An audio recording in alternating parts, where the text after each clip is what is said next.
Marka toko 15.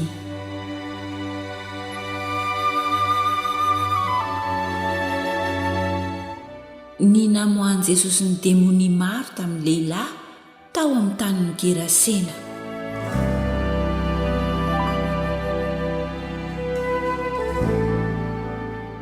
Ary tonga teny am-pitan'ny ranomasina tao amin'ny tanin'ny Gerasena izy ireo.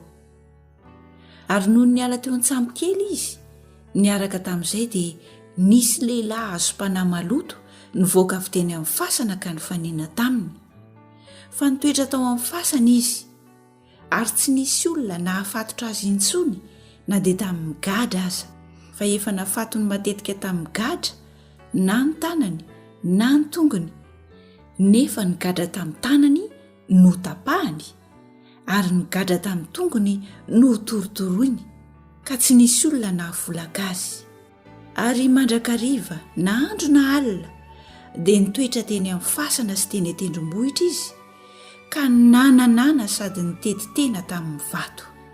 Fa noho nahitan'i Jesosy teny lavitra eny izy dia niazakazaka ka niankohaka teo anatrehany, sady niantso tamin'ny feo mahery hoe: "Mombo fa ninona akory izao sy ianao ry Jesosy Zanak'Andriamanitra Avo Indrindra? Am-pitan'ny amin'Andriamanitra ianao, aza mampijaly ahy." Satria Jesosy efa nanao taminy hoe mivoa amin'ity lehilahy ity ry fanahy maloto. Dia nanontany azy Jesosy hoe: "Iza moa no anaranao?" Ary izy namaly hoe: "Legiona no anarako, satria maro zahay." Ary nifona mafy taminy izy mba tsy roahany hiala amin'izany tany izany. Ary nisy kisoa maro andiany raina nyrasana teny akaikin'ny tendrombohitra. Ary nifona taminy ireo ka nanao hoe: "Alefaso zahay ho any anatin'ny kisoa mba hiditra any aminy." Dia nekeny Jesosy. Ary ny fanahy maloto rehefa nivoaka dia niditra tao anatin'ny kisoa. Ary ireo kisoa andian'ireo nitratrevatreva teny amin'ny antsana ho any amin'ny ranomasina, tokony ho 2,000 no isany, ka dia maty tany amin'ny ranomasina izy. Ary ny mpiandry azy dia nandositra ka nilaza tao an-tanàna sy tany an-tsaha. Dia nandeha ny olona mba hizaha izany zavatra izany. Ary tonga tany amin'i Jesosy izy ka nahita ilay demoniaka izay nisy ny legiona, fa indro izy mipetraka ny tafy lamba sady ary saina, ka raiky tahotra ny olona. Ary izay efa nahita dia nilazalaza tamin'ny olona izay natao tamin'ilay demoniaka sy ny amin'ny kisoa. Ary nifona tamin'i Jesosy izy mba hiala amin'ny tanin'ny.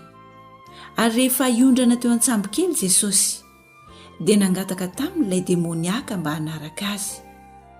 Nefa tsy navelan'i Jesosy izy, fa hoy izy taminy: "Mody ihany any an-tranonao ho any amin'ny havanao, ka lazao aminy izay zavatra lehibe nataon'ny Tompo taminao sy ny namin-drano fo taminao." Dia nandeha izy ka nitory tany dekapolisy izay zavatra rehetra nataon'i Jesosy taminy, ka dia gaga ny olona rehetra.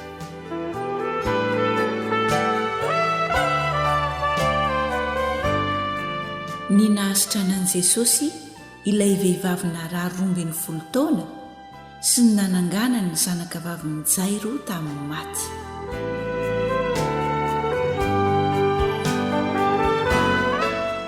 Ary rehefa nihita an-tsambokely indray Jesosy ka tonga teny am-pita, dia nisy vahoaka betsaka tafangona teo aminy, ary teo amoron-dranomasina izy.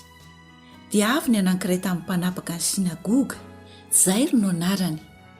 Ary rehefa nahitan'i Jesosy izy dia niankohaka teo amin'ny tongony ka niangavy fatratra taminy hoe: "Marary efa ho faty ny zanako vavikely, andeha re mametra ny tananao aminy mba ho sitrana izy ka ho velona." Dia nandeha niaraka taminy izy, ary nisy vahoaka betsaka nanaraka azy ka nifanety taminy. Ary nisy vehivavy anankiray izay efa narary 12 taona sady efa niaritra zavatra be tamin'ny mpanao fanafody maro, ka nandany ny fananany rehetra, nefa tsy nety sitrana, fa voamaika nianarary kokoa aza. Ko rehefa nahareny amin'i Jesosy izy dia nankeo hivohony namaky ny vahoaka ary nanendry ny lambany. Fa hoy izy, na dia ny fitafiany ihany aza ny voatendriko dia ho sitrana. Ary niaraka tamin'izay dia ritra ny loharanon'aretiny ka tsaroany tao amin'ny tenany fa sitrana izy. Ary niaraka tamin'izay dia fantatra Jesosy fa nisy hery niala taminy. Dia niodina teo afovoan'ny vahoaka izy ka nanao hoe, izy izany nanendry ny lambako izany, fa hoy ny mpianany taminy, hitanao izao vahoaka mifanety aminao izao, ka hoy ianao va iza ny nanendry ahy? Ary nijery manodidina izy izany vehivavy izay efa nanao izany. Fa raiky tahotra sady torakovitra raha vehivavy, satria fantany izay natao taminy. Ka dia nankeo aminy izy ka niankohoka teo anatrehany ary nanambara taminy marina rehetra. Ary hoy izy taminy, anaka, ny finoanao no nahasitrana anao, mandehana soamantsara ary sitrana amin'ny aretinao. Raha mbola niteny Jesosy dia nisy tonga avy tany amin'ilay mpanapaka ny sinagoga ka nanao hoe, efa maty ny zanakao vavy, nahoana ianao mbola manahirana amin'ny mpampianatra ihany? Fa tsy nahoan'i Jesosy izany teny nataony izany, fa hoy izy tamin'ilay mpanapaka ny sinagoga, aza matahotra, mino fotsiny ihany. Ary tsy nisy olona navelany anaraka azy afa-tsy Petera sy Jakoba ary Jaona, rahalahin'i Jakoba. Ary dia tonga tao an-tranon'ilay mpanapaka ny sinagoga izy ireo, ka hitan'i Jesosy nitabataba, dia ny olona izay nitomany sy ninaonaona be ihany. Ary rehefa niditra izy dia niteny taminy hoe, nahoana nareo no mitabataba sy mitomany? Tsy maty raha zazavavy fa matory. Dia niome azy fatratra ny olona, fa nandroaka azy rehetra izy, dia nitondra ny ray aman-drenindra zazavavy mba amin'izay olona teo aminy ka niditra tao amin'izay nisy andra zazavavy. Dia nandray ny tanandra zazavavy izy ka niteny taminy hoe, talita kumi, izany hoe raha adika, ry zazavavy, hoy izaho aminao, mitsangana. Dia nitsangana niaraka tamin'izay raha zazavavy ka afa nandeha, fa efa 12 taona izy. Ary niaraka tamin'izay dia talanjona indrindra ny olona. Ary Jesosy nandrara azy mafy mba tsy ho fantatr'olona izany, ary nasainy nomena hanina raha zazavavy.